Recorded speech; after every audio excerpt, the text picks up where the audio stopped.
வணக்கம். காடேஸ்வரா கிச்சன்லேருந்து கலா பன்னீர்செல்வம். இன்னைக்கு நம்ம வந்து சூப்பரான சுவையில் ஒரு பெரண்டை புளிக்குழம்பு எப்படி வைக்கிறதுன்னு பார்க்கலாம். இந்த பெரண்டை இப்படி இருக்கு, நான் எல்லாம் சுத்தம் பண்ணி க்ளீன் பண்ணி எல்லாம் வரும் கழுவி அலசி எடுத்து வச்சிருக்கேன். நீங்கள் தலையும் போட்டுக்கலாம், தலைக்கு இது வேஸ்ட் பண்ணிட வேண்டாங்க. பெரண்டையோட தலையையும் இதில் சேர்த்திக்கலாம். அதுக்கு முன்னாடி நம்ம சேனலை சப்ஸ்கிரைப் பண்ணாதவங்க சப்ஸ்கிரைப் பண்ணிக்கங்க. கூடவே பக்கத்தில் இருக்கிற பெல் ஐக்கானையும் கிளிக் பண்ணி வச்சுக்கோங்க.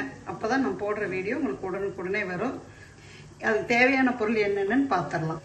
பெரண்டை, ஒரு தக்காளி எடுத்து அரிஞ்சு வச்சுருக்கிறேன், பூண்டு, புளி, சின்ன வெங்காயம், பச்சை மிளகாய், கருவேப்பிலை, தேங்காய், ஒரு 2 ஸ்பூன் மல்லித்தூள். இப்போ வாங்க இதை எப்படி செய்யறதுன்னு பார்ப்போம். சற்று காஞ்சிச்சு, எண்ணெய் காஞ்சிச்சு. இப்போ வெங்காயத்தை போட்டுருவோம்.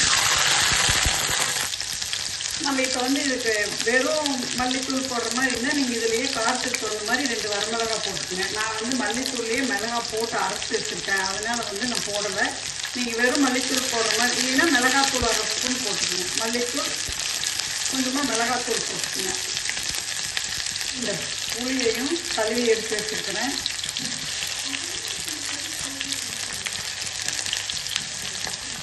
இந்த தக்காளியையும் போட்டுருவோம். மீடியம் ஃப்ளேமில் வச்சு நல்லா வதக்கிடுவோம். நல்லா ப்ரௌன் ஆயிரும் வெங்காயம், அப்போ தான் குழம்பு சூப்பராக இருக்கும். இங்கே நல்லா வதங்கிடுச்சு. இப்போ வந்து நம்ம இதில் தேங்காய் போட்டுடலாம்.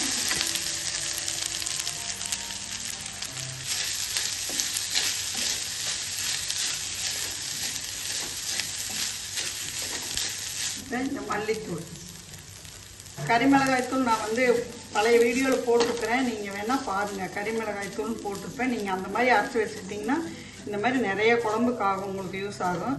சட்டி காஞ்சிச்சு, கொஞ்சம் எண்ணெய் ஊற்றிக்கிறேன். நம்ம வந்து இந்த சுத்தம் பண்ணி வச்சுருக்கிற பெரண்டையை வதக்கி எடுத்துக்குவோம்.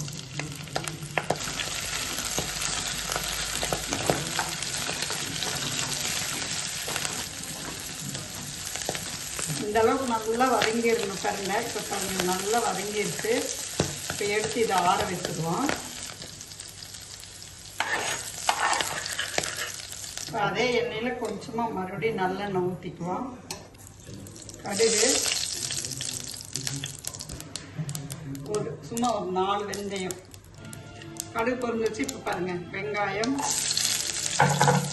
பூண்டு, கருவேப்பிலை, பச்சை மிளகாய். இது வதங்கிறதுக்குள்ள நம்ம பாருங்கள், இதை மிக்சியில் தண்ணி ஊற்றி நைஸாக இந்த அரைச்சிட்டு வந்துடுவோம். மசாலா பாருங்கள், மசாலா நான் நைஸாக அரைச்சிட்டு வந்துட்டேன். இப்போ நம்ம இதுக்குள்ளேயே இந்த வதக்கி வச்ச பெரண்டையும் போட்டு ஒரு சுற்று விட்டு அரைச்சிட்டு வந்துடலாம். நைஸாக வேணுனாலும் அரைச்சிக்கலாம், இல்லை கொஞ்சம் நம்ம ஒரு 50% வேணுனாலும் அரைச்சிக்கலாம். அரைச்சிட்டு வந்துட்டேன். இப்படி இருக்கும். இது வெங்காயம் வதங்கிடுச்சு. இப்போ இந்த அரைச்சிட்டு வந்ததை நம்ம ஊற்றிடுவோம்.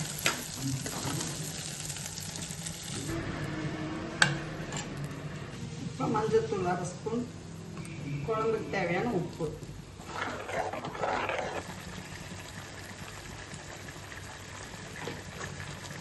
பெரண்டை குழம்பு இங்கே நல்லா கொதிச்சிருச்சு. நம்ம இன்னும் கொஞ்சம் வேணுனாலும் இன்னும் கொஞ்சம் திக்காக ஆகிட்டு விட்டுடலாம். இது சட்டிங்கிறதுனால இப்போ ஆஃப் பண்ணிட்டோம்னா கரெக்டாக இருக்கும். நீங்கள் வேறு பாத்திரத்தில் செய்யும்போது இன்னும் கொஞ்சம் திக்காகிற வரைக்கும் விட்டு இறக்கிக்குங்க. இப்போ நம்ம இதில் கொஞ்சமாக நல்லெண்ணெய் ஒரு 2 ஸ்பூன். இது ஆப்ஷனல் தான், வேணும்னா நீங்கள் விட்டுக்கலாம், இல்லைன்னா விட்டுடலாம்.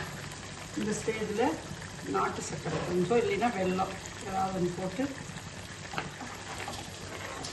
நீங்கள் இன்கேஸ் பெரண்டை கம்மியாக இருந்ததுன்னா நம்ம இது கூட வந்து ஒரு கத்திரிக்காய், இந்த வெங்காயம் மிளகா வதங்கும் போது கத்திரிக்காய் கூட 2 அரிஞ்சு போட்டுக்கலாம். நீங்களும் இதே மாதிரி செஞ்சு பார்த்துட்டு இந்த டிஷ் உங்களுக்கு பிடிச்சிருந்ததுன்னா லைக் பண்ணுங்கள், ஷேர் பண்ணுங்கள். காடேஸ்வரா கிச்சனுக்கு கூட சப்ஸ்கிரைப் பண்ணுங்கள். நன்றி. நீங்களும் இதே மாதிரி இந்த பெரண்டை குழம்பை வச்சு பார்த்துட்டு எப்படி இருந்ததுன்னு கண்டிப்பாக சொல்லுங்கள்.